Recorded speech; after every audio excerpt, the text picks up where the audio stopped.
when text message conversations or social media chats get a little heated between kids, a parent's first instinct might be to step in and type on their child's behalf. They have good intentions, but it might actually make that situation even worse. Yeah, Dr. Alison Mitzner is a pediatrician and the author of a book, Calm and Confident Parenting. She joins us now with some help for parents out there to handle toxic texting. Thank you for joining us. Thanks for having me. All right, so this is a trend among some parents, Yes. ghostwriting their texts for their kids. Why do you think that parents are actually jumping in and doing this? Yeah, so no parent wants to see their kid go through this drama. Sure. So they're stepping in if there's conflict and they want to try and resolve it for their child. If there's really heated arguments with teens, you can see that, and they want to calm that down. And often it can cause a lot of anxiety for their kids, so they want to help them. They hate seeing them upset. Well, so do you think kids are, I can't imagine as a kid I'd ever ask my parents to intervene on my behalf. I'd be like, stay out of it, I can deal with it myself.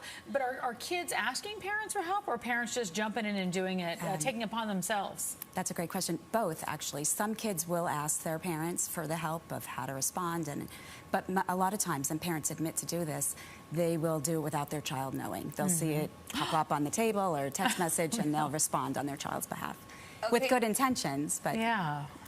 Okay, so you say good intentions, and we know parents just want to protect their kids. So why do you think this is a bad thing for them to really initiate this? A few reasons. First, their friends will know that it's a parent. I mean, there's not. We use different languages. Yes, different slang terms, Dear emojis. Susan. Right. So that can be embarrassing for their child. Or they can make things worse if they don't know the details of what's going on.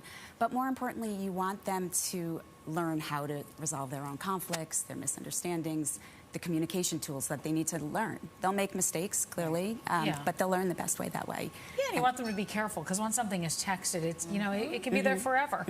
So what do parents do instead? They need to let their kids know that they'll be there for them. Teens, they want their independence, but they still do always count on their parents a lot of times. It's that fine line.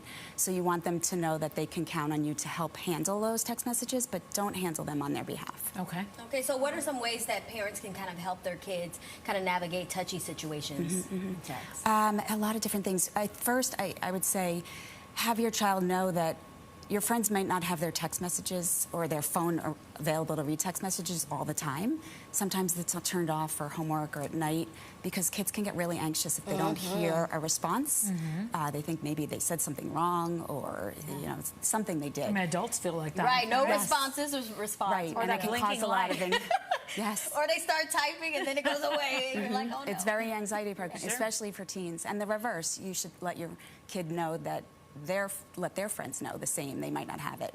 And to think before responding. That's another thing. Adults should do this. If they see something that came their way that was a false accusation or something that was really causing more conflict, you don't want to respond right away. Let them think first, because they might be more emotional. They'll send something they regret, like you mentioned. And same with late night texting. You tend to be more tired, more emotional, and send something that you might not otherwise when you're well rested.